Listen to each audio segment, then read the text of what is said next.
Bem, pessoal, eu vou fazer agora a revisão sobre Kant, né, Immanuel Kant.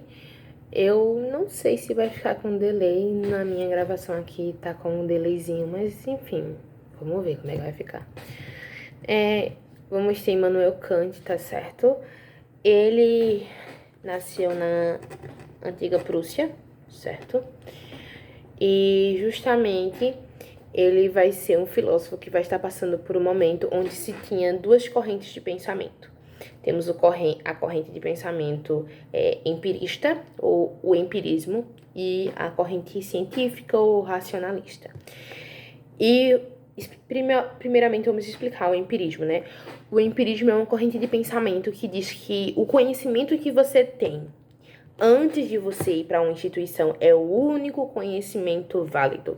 O que isso quer dizer? Então, é o conhecimento que você tem antes de ir para a escola, antes de você ir para alguma instituição que ofereça algum tipo de conhecimento. Então, o empirismo é isso. Conhecimento que você conhece da vida. O conhecimento da vida. Pronto.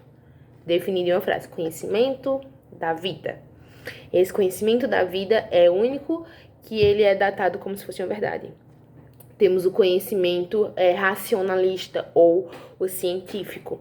Esse conhecimento é aquele que precisa de investigação, é aquele que você adquire por meio de uma instituição, é aquele que parte da busca. Então, você tem que buscar aquele conhecimento, certo? E aí, como eu falei, Kant ele vai estar passando por esses dois momentos, desses dois conhecimentos, e ele tá de saco cheio, porque ou você é adepto do racionalismo ou você é adepto do conhecimento empírico. Então, você não tem como agir por meio dos dois, utilizar os dois. E Kant vai dizer que isso é totalmente errado, porque ele vai querer unir esses dois conhecimentos. Então, o que ele fala é, vamos utilizar os dois conhecimentos. Não é porque você gosta do empirismo que a gente tem que descartar o racionalismo.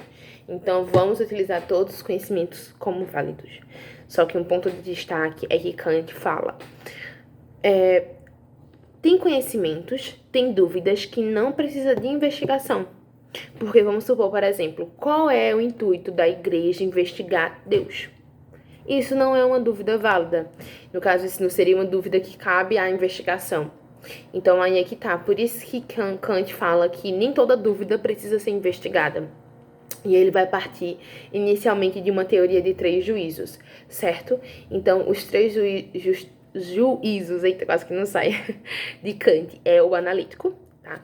E cada um desses três juízos vai ser tipo como se fosse defendendo um tipo de conhecimento. Então, o conhecimento analítico é aquele conhecimento seguro, tá? Então, é uma coisa que não se pode mudar. O conhecimento analítico seria, no caso, a tese. Essa tese seria justamente o conhecimento empírico. Por exemplo, quando eu pego um triângulo tem três lados. Se for a figura que for mais que três lados ou menos que três lados, ela deixa de ser um triângulo. Então, o juízo analítico é um juízo seguro porque justamente temos isso. É inegável que a gente tenha que um triângulo não tenha três lados. Então, isso é totalmente seguro. Então, isso seria a tese, o conhecimento empírico. Quando a gente vai para o segundo, tá? Ou a segunda forma ou o segundo juízo, temos então o sintético a posteriori, tá? Sintético a posteriori.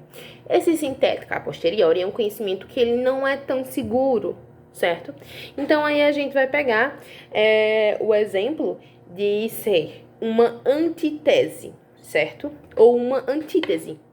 Temos o primeiro sendo uma tese, que é o empirismo. Agora vamos ter esse sendo a antítese, ou se não, né, o conhecimento racionalista, o conhecimento científico, certo? Então, quando eu falo, por exemplo, essa necessaire aqui, ela é marrom, certo? A necessaire é marrom. Isso é um conhecimento seguro, por quê? Nem toda necessaire vai ser marrom. Essa, por exemplo, ela é marrom, mas não quer dizer que todas vão ser marrom. Então, por isso que a gente vai ter esse sendo conhecimento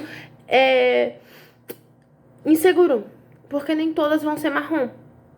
Então, esse é o juízo sintético a posteriori. E, por fim, vamos ter o terceiro juízo ou a terceira forma, que é o sintético a priori. temos o sintético a posteriori e o sintético a priori, certo? O a priori é justamente conhecimento que ele vai unir os dois. Então, o primeiro, analítico, ele é o conhecimento que vai ser a tese, o empirismo. A gente vai ter o posteriori, que vai ser a antítese, que é justamente o racionalismo. E agora, o a priori vai ser a junção de todos. Então, é o conhecimento que, em parte, ele é seguro, e em outra parte, ele não é seguro. Então, a gente vai ter, por exemplo, esse corpo que tem massa é pesado. A gente vai separar, certo? Todo corpo tem massa. Isso é o conhecimento seguro. Esse corpo aqui, ele tem uma massa. Esse corpo aqui, ele tem uma massa. Esse corpo tem uma massa. Todo corpo vai ter massa, certo? Isso é física. Então, qualquer corpo vai ter uma massa, certo? Isso é o conhecimento seguro. Mas quando eu falo que esse corpo é pesado, é em relação a quê? Então, entende que esse é o conhecimento seguro? Porque, por exemplo, quando eu falo que esse corpo que tem massa é pesado, eu estou analisando em relação a quê? É a gravidade na Lua? É a gravidade na Terra? É pesado para quem? É pesado para mim ou é pesado para um bebê, por exemplo? Porque, por exemplo, se isso aqui estiver cheio com os 2 litros de água que isso aqui comporta, isso aqui não pode ser pesado para mim. Mas isso aqui possa ser pesado para uma criança ou para um bebê, porque vai ser pesado. Então, para ele, é um conhecimento inseguro, porque vai depender da pessoa. Vai depender também da gravidade, que foi o que eu expliquei a vocês. A gravidade aqui na Terra, ela vai estar pressionando para baixo. Tanto é que quando eu jogo uma coisa em cima, ela cai. E quando a gente vai para a Lua, a gravidade vai ser diferente. Na Lua, a gravidade é 0. Então, a gente vai ter isso. Então, a gente entender que o conhecimento sintético a priori é essas duas faces. Um momento que vai ser um conhecimento seguro e outro momento que vai ser um conhecimento totalmente inseguro, tá? Então, aí também a gente vai ter que estudar em Kant a questão da sua ética, certo? A ética para Kant vai ser uma ética que vai ter 2 momentos. E esses 2 momentos vai ser o conhecimento a priori. Tem muito esse negócio de a priori mesmo, tá? É um conhecimento a priori e um conhecimento a posteriori.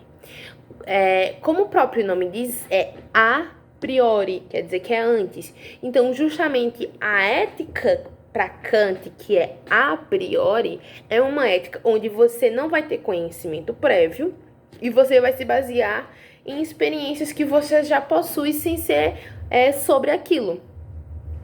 Então, você não tem a experiência, você não conhece aquilo e você vai analisar aquilo sobre o que você já conhece sobre. Então, deixa eu deixar bem mais claro, tá?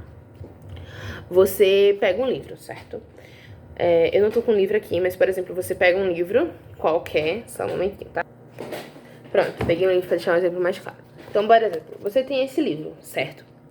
E aí é que tá, você pega esse livro, você vai fazer uma ética em cima desse livro, uma ética a priori, porque você vai olhar esse livro e vai falar, tem um navio aqui, o nome é Navio Infernal, e eu vou julgar esse livro só por meio da capa, sem ler a sinopse atrás, sem ler as coisas que ficam aqui. Então, é esse o conhecimento que eu vou ter sobre o livro. Eu não vou chegar, vou ficar folheando, o que é que esse livro fala? Não, eu vou ter um conhecimento base sobre isso. Então, é a partir daqui que eu vou analisar. E aí é que tá. Isso seria um conhecimento a priori, porque eu não tenho nenhum conhecimento sobre isso para eu poder julgar. É minha ética a priori, certo? E aí, eu vou ter, no caso, conhecimento a posteriori, que vai ser uma ética a posteriori, é o segundo momento. É quando eu vou ter experiência, quando eu vou ter uma razão, quando eu vou ter um conhecimento sobre aquilo. Então, eu vou pegar esse mesmo livro, vou ler a sinopse atrás, vou ler o que tá nessas folhas aqui, né? Toda vez eu esqueço o nome disso aqui, mas enfim, vou ler o que tá aqui, vou ler o que tá aqui e vou entender sobre o que esse livro vai falar. Então, aí sim eu vou poder julgar previamente, porque eu tenho conhecimento. Porque a partir de agora eu vou ter um conhecimento sobre esse livro, certo? E aí, outra coisa também que a gente vai ter que deixar claro para Kant é justamente a ética, que ela vai ser hipotética, e uma ética categórica. A ética hipotética é aquela que é dominada pelos seus sentimentos, é aquela que é dominada pelos desejos, as paixões. E a ética categórica é a ética que ela é dominada justamente, não é dominada, né? Mas ela tem base na razão, então é o momento mais de racionalidade da pessoa. E mais uma vez a gente deixa claro esses dois momentos de conhecimento. Aqui a ética que ela é colocada como hipotética, que é uma ética voltada para a questão das paixões, dos desejos, é colocada mais como uma ética empirística.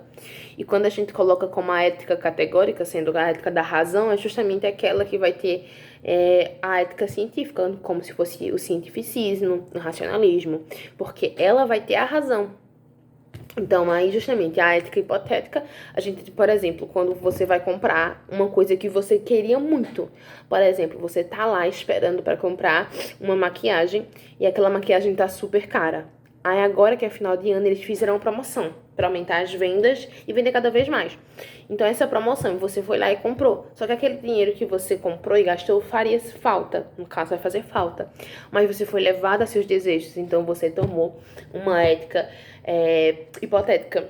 Mas quando você para e pensa, cara, esse dinheiro vai servir pra mim no final do mês, que eu vou precisar comprar uma coisa que é mais de urgência, que é o dinheiro que eu tô juntando pra comprar essa coisa, e eu vou estar gastando esse dinheiro com essa coisa, sabe? Então, essa ética que é categórica, ela vai estar sendo baseada justamente na questão onde você pensa, onde você utilize da razão pra entender.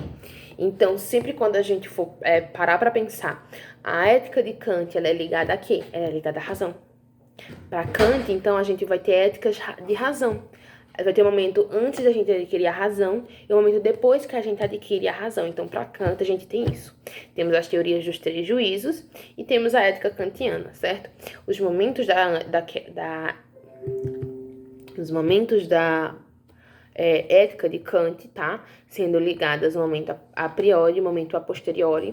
E justamente para Kant também uma ética onde ela é hipotética e categórica, certo? Então temos isso aqui sobre Kant, tá?